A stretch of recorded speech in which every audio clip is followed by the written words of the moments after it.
So let's talk a bit about the business. Amazin Graze started very small. You baked at home, sold in various places. But in between, I'm sure it evolved a few times. There were various phases that it went through. For sure. Could you tell us, Sabrina, from your perspective, some of the evolutions you saw, some of the phases, let's say maybe 3 phases or 4 phases, whatever it may be. Could you share? For me, it's more about the scale of us producing the products itself. From innovation, let's start off with innovation. I remember, like what Amy said, we only had, initially it was only 2 product lines.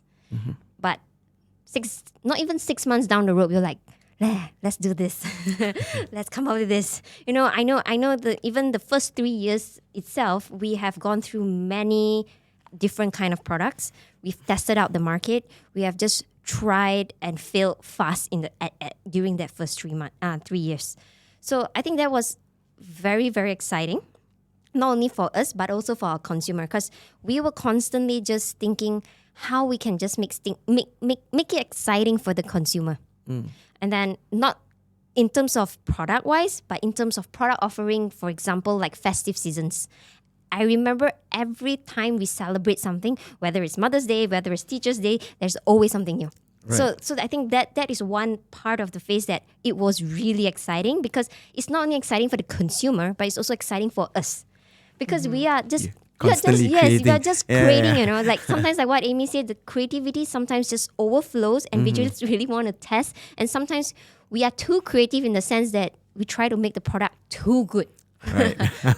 We were making pineapple tarts at a simple time. We were making healthy pineapple tarts for one of the Chinese New Year's. Yes. We made chrysanthemum cookies.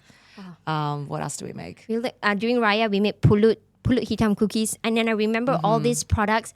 We were struggling to produce for the consumer because the demand was just there. But because of all this learning, it actually helps me think that, okay, we really like the product, but whether is it scalable for us, whether it's for us is whether it's sustainable for the team to actually produce this with the limited resources we have. Right. So I think then we had to have that hard discussion to go like, okay, what's next? How do we focus? No, I love the way Sabrina talks about this. I think the first few years of this company, of Amazin Graze, we were really just experimental.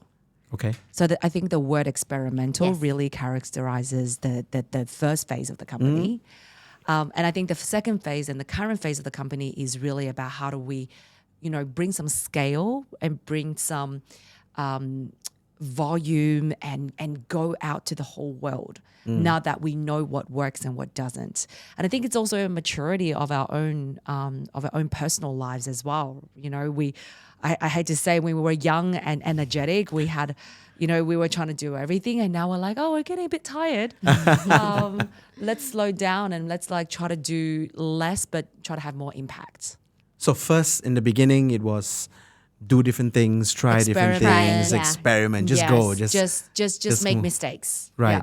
And then the next part of it was to have a keen eye on scalability. On scalability, we need to actually, we don't need to, but we want to actually make this a global brand. So would you say both of you agreed it's these 2 phases that you've taken the company?